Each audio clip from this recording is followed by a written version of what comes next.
सो hi everyone, अस्सलाम वालेकुम। मैं हूँ जवेरिया। उम्मीद करती हूँ आप लोग खैरियत से होगी। ये है मेरी छोटी सी नया डे 34 मिनी ब्लॉग। अल्हम्दुलिल्लाह से 34 डेज़ भी हो चुके थे। शाम का वक्त था, मम्मी ने नूडल्स बनाया था और साथ ही साथ में मैं मार्केट भी होकर आ गई थी क्योंकि आज मुझे कुछ सामान भी लेना था। मम्मी गए नहीं थे तो मैं ही जाकर आ गई थी। फिर उसके बाद मुझे अपने कपड़े भी तय करना था। बहुत टाइम के बाद मैं अपने कपड़े तय कर रही थी और बहुत टाइम से मम्मी कह रहे थे जा अपने कपड़े तय कर ले, अपने कपड़े तय कर ले।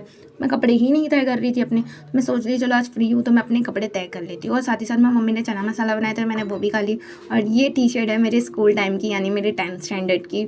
मुझे बहुत कुछ याद दिला रही थी ये टी शर्ट, क्योंकि मैं जिसके साथ बात भी नहीं करती थी उसकी भी सिग्नेचर थी। मैंने देखा, बहुत कुछ देखा इसमें और मुझे आज तक ही ऐसा लग रहा था मैं इतने टाइम तक अपने पास इसको संभाल के रखी हूँ। और मैं अपनी हर चीज़ संभाल के ही रखती हूँ हमेशा से। मुझे बहुत अच्छा लगता है कि अपनी चीज़ें संभाल के रखो, यादें रहती है वो एक एक चीज़ है कि, तो मुझे बहुत ज़्यादा ही पर्सनली पसंद आती है। और इसमें मुझे इतना कुछ याद दिलाया, इतना याद आ रही थी मुझे ना बता ही नहीं सकती। मैं इतना मिस कर रही थी, मैं इतना इमोशनल भी हो गई थी उस टाइम पे। मैं अपनी अम्मी को कह रही थी अम्मी देखो ये भी सिग्नेचर है, मम्मी ये देखो ये मुझसे बात नहीं करती थी, आपको पता है ये। मैं अपनी मम्मी से कह रही थी और मैं इतना खुश हो गई थी ना ये टी शर्ट्स को देख के। और इसमें मेरी जो शोना शारमीन है ना, ये मेरी फ्रेंड है ना, बहुत टाइम से मेरे साथ ही, अभी तक मेरे साथ है और मैं इसको साथ अभी तक कॉन्टैक्ट में। तो मैं उसको ये फ़ोटो वगैरह खींच के उसको बातें करने लग गई। फिर उसके बाद फिर साथ ही साथ में मैंने अपने कपड़े भी तय कर लिए थे और मुझे इतना अच्छा लग रहा था ना कि ऐसा लग रहा था ये वक्त थम जाओ, लेकिन वक्त थम ही नहीं पाता है। और साथ ही साथ में मैंने अपने सारे कपड़े भी तय कर ली थी। एक साइड अपने जॉब के कपड़े रखी थी, एक साइड कॉलेज के कपड़े और एक साइड घर के कपड़े।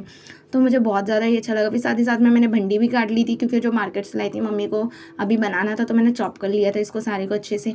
फिर उसके बाद मम्मी एक साइड पर दाल भी बना रहे थे, वो भी हो चुकी थी फाइनली। फिर उसके बाद मेरा सारा काम हो गया, तब फिर चले गए मैं नमाज़ पढ़ने। उम्मीद करती हूँ आपको ये